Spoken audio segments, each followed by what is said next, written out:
राजश्रीताईंच्या प्रचाराकरता एकत्रित झालो आणि ताईंनी सांगितलं की कळंबचा गणपती आमचं आराध्य दैवत तर आहेच, पण त्यासोबत हे राळेगाव असं आहे की ज्या ठिकाणी सीता मातेचं मंदिर आहे.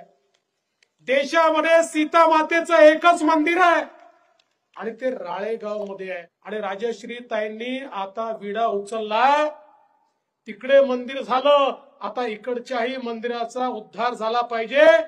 मी राजश्रीताई आणि अशोक भाऊ तुम्हाला सांगतो, तुम्ही काम हातामध्ये घ्या, आम्ही तुमच्या पाठीशी उभं राहू.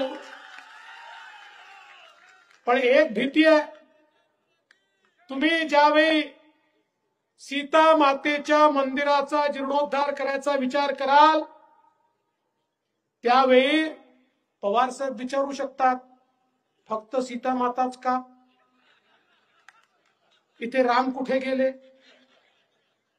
कारण त्यांनी विचारलं, म्हणाले अयोध्येच्या मंदिरामध्ये प्रभू श्रीरामच का, त्या ठिकाणी सीता माता का नाही?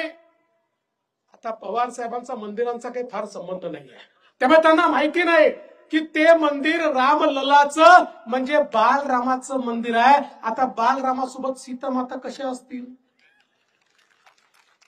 म्हणजे एखाद्या फोटोग्राफरनी मला माझ्या लहानपणचा फोटो आणून दिला तर मी म्हणायचं, अरे माझी बायको नाराज होईल, ती माझ्यासोबत फोटोत का नाही? पण बंधू भगिनींनो, यांची नीती अशीच आहे. एकीकडे बघा, हे जे इंडिया आघाडीचे लोक आहेत, महाविकास आघाडीचे लोक आहेत, ते बारामतीमध्ये सुनेला बाहेरचं म्हणतात आणि यवतमाळमध्ये पोरीला बाहेरचं म्हणतात. तिकडे पवार साहेब म्हणाले सून म्हणजे बाहेरची, आणि इकडे उद्धव ठाकरे म्हणाले यवतमाळमध्ये पोरगी म्हणजे बाहेरची, पोरीला कसं या ठिकाणी दिलं? एक गोष्ट तुम्हाला सांगू इच्छितो, आपल्याला कल्पना आहे जुन्या काळामध्ये बैलगाड्या असायच्या आणि पोरगी माहेरून सासरी बैलगाडीवर जायची.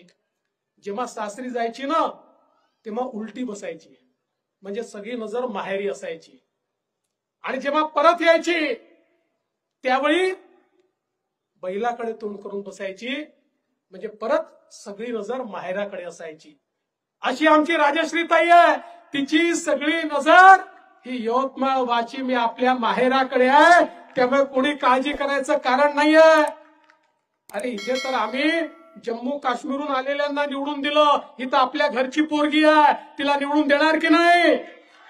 जोरदार देणार की नाही?